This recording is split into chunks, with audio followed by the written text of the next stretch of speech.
Hello, young explorers. Today we'll be discussing very interesting discoveries. What is the similarity between water, battery, motor, generator, oxygen? Do you see any relation between these things? Apparently, no, not. But if you see the history of science, you will definitely find relation between these things. We live in a world where we have to interact or we have to use so many things in our day-to-day life. And broadly we differentiated or broadly we have distributed them in three main categories, that is elements, compounds and mixtures. Elements are the pure form of matter. If two or more elements react with each other, we call it as a compound. And mixtures, again a mixture of matter with different maybe elements or compounds. In compound, you cannot separate two or more elements by easy methods. Whereas in mixtures, they can be separated by very simple methods, like you pick a groundnut from your say poha. That is the easiest thing you do. But can you separate oxygen and from water easily?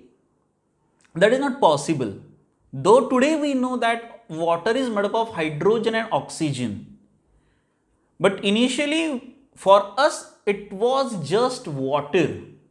And we were not aware about what composes the water or water is made up of what. Water is there on the earth since billions of years. Before humans also water was there. And for all living things, water is the most essential thing we need for living. Though we were using water, but we were not aware about the fact that water is made up of what material, which elements. We breathe oxygen, we give out carbon dioxide. Today it is very much easy for us because we have some ready references that the amount of work our scientists have done over years. So we are that much way very lucky. But in 18th and 19th century, that is called as a golden era for science discoveries and science inventions. Around in 1780s, one person called Galvani announces that he is generating electricity with the help of frog by putting two different metals electrodes in the legs of frog. At the same time, there was one person who denied Galvani's work and he started working for next 15 years and he invented first battery. The battery which we are using today in our car, cell phone, laptop, watch, that battery was invented by Alessandro Volta in 1800. And using the same battery within a week, Nicholson and Carsley, they showed water is made up of oxygen and hydrogen. Now you just think, what if Galvani didn't work and announced that he is generating electricity with the help of frog? Though he was wrong, but to prove him wrong, Volta came up with battery. And that using the same Volta cell, Nicholson and Carsley, they put two wires from Volta's battery in the water and they found some bubbles are gathered near the conductor, and that was hydrogen and oxygen. So science is very much interesting that someone is doing work and you are carrying his or her work ahead. So it is really a sitting on the shoulders of giants. That today we know as the electrolysis of water. And after Nicholson and Carsley, a great scientist, Humphrey Davy, he used that method to separate the elements from the compounds. Remember, we never find elements in their pure form in nature. What we mostly found is compounds in the nature. Like water is a compound which is abundantly available in nature.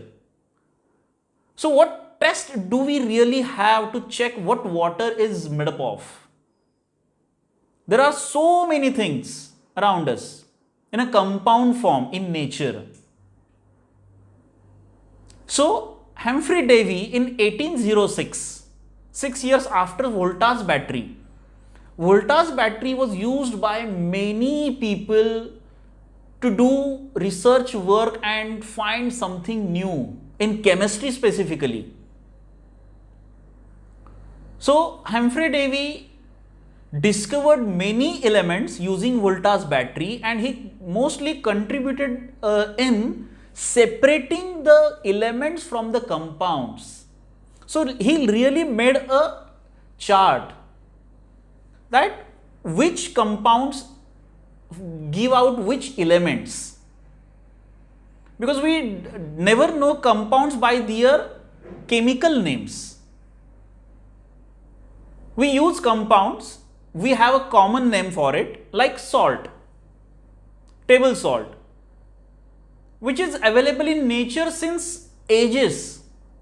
We eat that salt. But that salt is consist of what? Today it is very much easy for you to tell salt is made up of sodium and chlorine. But when you are not aware, suppose I give you one thing in this spoon and I ask you, this thing is made up of what? What is the process to find out this thing is made up of which elements? So Humphrey Davy started extensively working on this thing, and he did a great work. And then he has a very genius student came into picture, and his name is Michael Faraday. Michael Faraday worked with Humphrey Davy, and they worked together for a good topic in chemistry, that is electrolysis. They worked for years, and in 1833 Michael Faraday wrote his laws of electrolysis.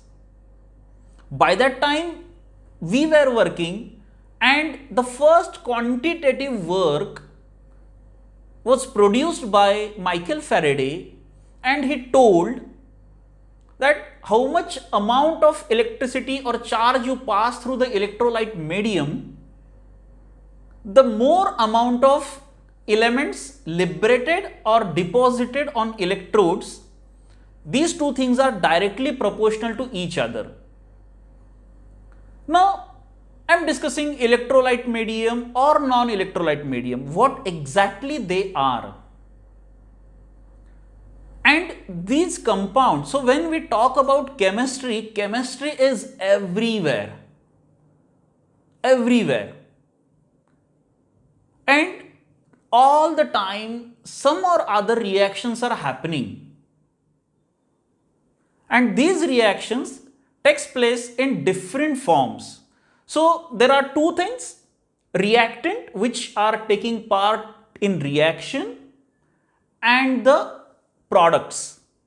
So you take two or more reactants, you get one or more products. So in this type of chemical reactions. There are so many chemical reactions are happening, and as a result you get so many things. Like sometime you get a gas as a product, sometime you get precipitation as a product, sometime you get different colors or change in colors as a product. So these chemical reactions are happening all the time, and if we broadly have to tell which types of chemical reactions are there, so important types of chemical reactions are combination reaction, decomposition reaction, displacement reaction, double displacement reaction, oxidation and reduction reaction. So when we talk about these reactions, today we will see one reaction with water. Otherwise, water is known as universal solvent. You take anything, it will get dissolved in water. Because water is there in nature since billions of years. Water is not acidic, neither basic. Water is neutral. So water is also called as a universal solvent. Today we will see two things: electrolyte medium, non-electrolyte mediums, and how do they work. And using the same reaction, what experiment was done in 1800 or 1806 by Humphrey Davy, today we are going to perform the same experiment to separate hydrogen and oxygen from the water. Now this is very interesting. If you see the properties of hydrogen, hydrogen is a explosive gas, which all you must have heard about hydrogen bomb. And on the contrary, oxygen helps for burning. We need oxygen for burning. Now these two things having different properties, hydrogen which is highly explosive, oxygen which helps burning, they come together to form water. Now you tell me, water is explosive or water helps burning? No. We use water if some fire is there, we use water to stop that fire. So when you throw water on fire, does it explode? Does it help burning? No. It means that the properties of hydrogen and oxygen changes when they come together. And this is the summary, that when two or more elements come together and form a compound, they lose their original properties, chemical properties. And it is not easy to separate elements by simple methods. So you have to undergo some chemical reaction to separate these two or more elements. We will be making a model to separate hydrogen and oxygen, and that process is called as a electrolysis of water. Now let us move and see the electrolysis of water process. So we'll take water in this container.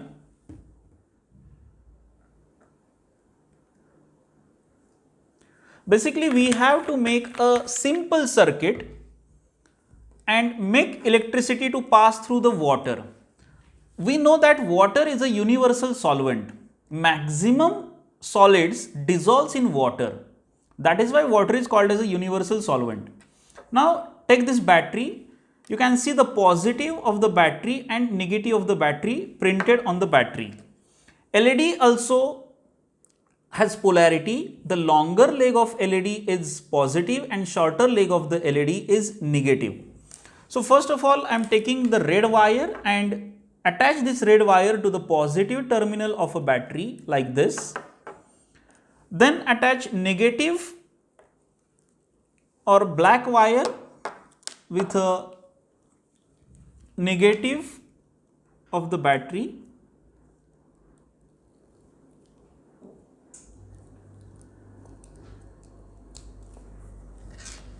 like this. Now the positive of the leg, a positive leg of the LED, you have to attach with the positive. So we have connected red wire to the positive. So I am just attaching this longer leg of the LED with the positive leg like this. Then attach this wire to the negative terminal and dip this wire inside the water. Never touch directly positive and negative to the LED, otherwise LED will go off because of higher voltage is passing through the LED. So never try this thing to connect 9-volt battery directly with the LED. Now this wire is dipped inside the water. Now I am just attaching or dipping this another end which is coming from the negative terminal of the battery into the water. Let us check what happens. You can see a marginal glow in the LED. If you are not able to see, we will switch off the light so that you can see this marginal. So I am just dipping inside, LED is glowing. So what does it means? It means that this water is not pure. There are some impurities or salts dissolved in this water, and normal water which we drink comes with impurities. You do not get 100% pure water. So this water is with some impurities and works as a conductor or electrolyte medium. So electrons are passing through this. But if you take pure water and repeat the same experiment, this LED will not glow. Now to check which substances or which solids we are using, the solution of those solids is electrolyte medium or not. So I am just adding sugar in this water. So sugar solution is electrolyte medium or not, that we have to check. So for that, again you have to repeat the same procedure. Take some spoon or something and let this sugar dissolves in the water. So when sugar dissolves in the water, let us check whether it is an electrolyte medium or not. If it is an electrolyte medium, LED will glow. If not, LED will not glow. And the marginal glow of the LED is because of the impurities in the water. So LED is not glowing. So we can say that sugar solution is not electrolyte medium. We will repeat the same experiment using different water. So I am just taking new container and will add water to that container. You can try with different substances whether the solution of that substance is electrolyte medium or not. So the process is same. Dip the wire. Now I am adding sugar, salt to it, a little bit salt. Let the salt dissolve inside the water. And now I am just dipping this inside the water. See the glow now. If I power off the light, you can notice the difference. See, it is outside. I am dipping inside the water. See the glow. And this glow is visible in light as well. No need to make power off. So this means that salt water is an electrolyte solution, because sodium chloride Na plus and Cl minus ions gets dissociated inside the water and electrons can pass from one electrode to another electrode, so LED glows. So let us begin. This is the setup and material required for electrolysis of water, the experiment which was done by Nicholson and Karlsruhe in 1800.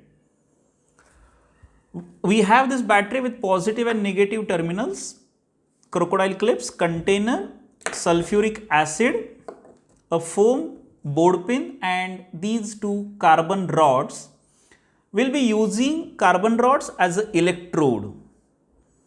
The first thing what you have to do is we will open this sulfuric acid bottle. So how to prick this? This sulfuric acid is not harmful to you. This is very mild and diluted acid, but still you have to take care. This acid, if you touch this, wash your hands, open this and keep it aside. Then what we need to do is we need to insert these two electrodes. So first of all, understand this black foam will rest on this container in this position. So mark the position that these two electrodes should not touch each other. They should be away from each other and they will go inside the foam. At the same time, they will go inside the container. So if you put these two electrodes here, they will go outside of the container. So remember all these things and mark the positions, and here you need to insert them inside the foam like this. So you have marked these two positions. Handle these two electrodes very carefully because they are of carbon. You can use any other small pen or pencil, but don't use pen or pencil because this should fixed with a foam. So handle this carbon rod carefully and insert this, and from the second hole as well. Do it very slowly. Don't do it in a hurry. So these two are not touching each other. So anyone can be cathode or anyone can be anode. Basically, what is cathode and what is anode? The negative of the battery you will connect to which carbon rod will become cathode, and positive from the battery you will connect to the carbon rod, that will become an anode, positive rod. Now put it here like this. So we will add water into the container. Then we need to add few drops of sulfuric acid.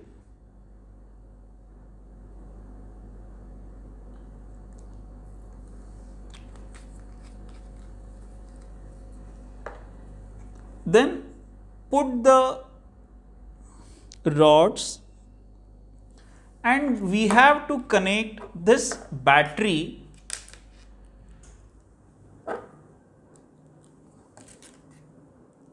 So as I told you, anode is positive and cathode is negative. So just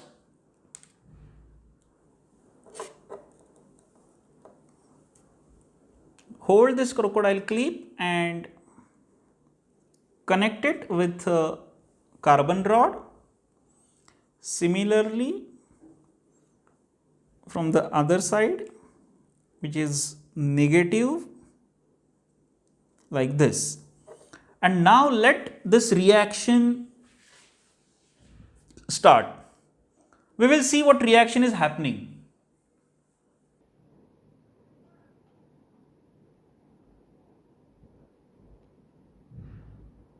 Here you can see clearly on the surface of the carbon rod, reaction is happening and you can see bubbles there.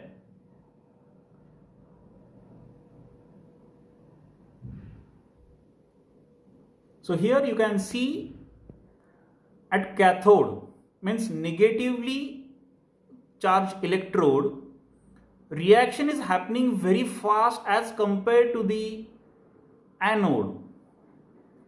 In this video you can see cathode on the left hand side where this black wire is connected. So at cathode actually reduction is happening and H2O, the sulfuric acid we have added, you are getting reaction. Actually, sulfuric acid is not involved in any reaction.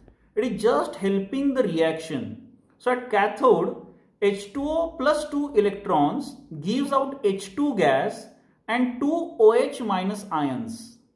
So you can see very speed up reactions at the cathode, and hydrogen gas is released at cathode electrode. Whereas anode electrode, oxidation is happening. Means H2O is giving out oxygen gas with the 4 hydrogen ions and 4 electrons. So if you can collect the gas and test for its chemical properties, clearly you can see hydrogen is explosive, it will give pop out sound, and oxygen will help to burn matchstick. So let us zoom inside and see the reaction happening. So the volume of hydrogen is doubled than oxygen. So that is the formula of water, H2O.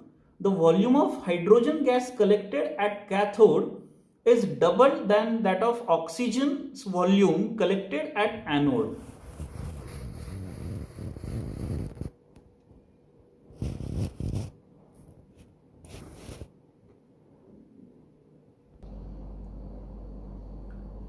This is electrolytic decomposition reaction, and according to Faraday's law of electrolysis, if you increase the voltage, the amount of hydrogen and oxygen separated at the electrodes will be directly proportional to the voltage passing through the electrolyte medium.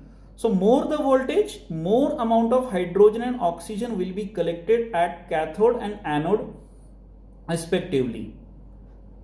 So happy exploring separating hydrogen and oxygen gas. If you have small container, you can collect this gas and perform some experiments with hydrogen and oxygen gas here.